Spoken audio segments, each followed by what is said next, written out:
السلام علیکم ورحمۃ اللہ وبرکاتہ۔ دوستو، کیا آپ نے نقلی مسلمان اور اصلی منافق دیکھا ہے؟ اگر نہیں دیکھا ہے تو چلیے دیکھ لیجیے۔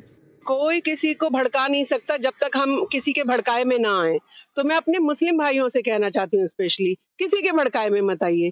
راہ ایک ہی ہے، اسے اللہ پاک کہہ کر چلیے یا پربھو شری رام کہہ کر چلیے، بات ایک ہی ہے۔ صرف یہ اپنی پولیٹیکل راجنیتی کے لیے ایسا بتا رہے ہیں ہمیں۔ کسی کے بھڑکاوے میں نہیں آنا چاہیے، صرف شبنم خان کی باتوں میں آنا چاہیے۔ تو یہ ہے نقلی مسلمان اور اصلی منافق۔ یہ کہتی ہے مسلمانوں کو کسی کے بھڑکاوے میں نہیں آنا چاہیے، پربھو شری رام کہہ کر چلو یا اللہ کہہ کر چلو، دونوں بات ایک ہی ہے۔ بظاہر یہ جملہ سننے میں بہت اچھا لگتا ہے، لیکن کیا حقیقت میں یہ بات علمی، تاریخی اور دینی لحاظ سے درست ہے؟ آج کی اس ویڈیو میں ہم اسی سوال پر بحث کریں گے۔ سب سے پہلے یہ وضاحت ضروری ہے کہ اگر کوئی ہندو بھائی بہن یہ ویڈیو دیکھ رہے ہوں تو وہ یہ سمجھ لیں کہ میرا مقصد کسی کی دل آزاری یا کسی مذہبی شخصیت کی توہین نہیں ہے، لیکن چونکہ اس میڈم نے یہ بات مسلمانوں کو مخاطب کر کے کہا ہے کہ رام اور اللہ ایک ہی ہیں، اسی لیے ہمارے لیے لازم ہے کہ ہم اپنے عقیدے کی روشنی میں اس دعوے کا جائزہ لیں اور جواب دیں۔ جہاں تک بھڑکانے کی بات ہے تو جب کوئی عالم دین یہ کہتا ہے کہ عبادت صرف اللہ کی جائے تو اسے بھڑکانے کا نام دینا صحیح نہیں ہوگا، کیونکہ یہ براہ راست اللہ کا حکم ہے۔ سورہ مائدہ آیت نمبر 72 میں اللہ نے فرمایا انہ من یشرک باللہ فقد حرم اللہ علیہ الجنہ، جس نے اللہ کے ساتھ شرک کیا اللہ نے اس پر جنت حرام کر دیا۔ لہذا اس آیت میں شرک کرنے پر جو وعید سنائی گئی ہے یہ بیان کسی عالم کا ذاتی نظریہ یا کسی پولیٹیشین کا پولیٹکس نہیں ہے، بلکہ اللہ کا پیغام ہے۔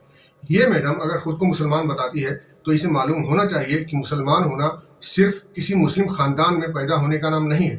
مسلمان ہونے کے لیے بنیادی شرط اللہ کی وحدانیت کو ماننا اور آخری نبی حضرت محمد صلی اللہ علیہ وسلم کی رسالت کو تسلیم کرنا ہے، جبکہ یہ میڈم نہ اللہ کی وحدانیت کو مانتی ہے نہ آخری نبی محمد صلی اللہ علیہ وسلم کی رسالت کو تسلیم کرتی ہے۔ اس سے آپ سمجھ سکتے ہیں کہ یہ مسلمان ہے یا منافق۔ اب اصل سوال کی طرف آتے ہیں، اللہ کون ہے اور رام کون تھے؟ ہندو مذہبی روایت کے مطابق رام راجا دشرتھ کے بیٹے تھے۔ ان کی والدہ کا نام کوشلیہ تھا، وہ ایودھیا میں پیدا ہوئے تھے۔ انہوں نے ایک انسانی زندگی گزاری، یعنی شادی کی، جنگیں لڑیں، سفر کیے اور مختلف حالات سے گزرے۔ یہ تمام صفات انسانی خصوصیات ہیں، رب کی خصوصیات نہیں ہیں۔ قرآن میں رب ہونے کے کچھ اصول بتائے گئے ہیں، میں ان میں سے چند ایک آپ کے سامنے رکھوں گا۔ سب سے بنیادی معیار ہے لیسا کمثلہ شیء، اس کے جیسا کوئی بھی نہیں ہے۔ پھر سورہ اخلاص میں فرمایا لم یلد ولم یولد، نہ وہ کسی کو جنم دیتا ہے نہ وہ جنا گیا ہے۔ اب غور کریں، اگر کوئی ہستی خود بھی کسی کی اولاد ہو اور اس کی اپنی بھی اولاد ہو تو وہ قرآن کے بیان کردہ رب کے معیار پر پورا کہاں اترتا ہے؟ اگلا نقطہ بہت اہم ہے۔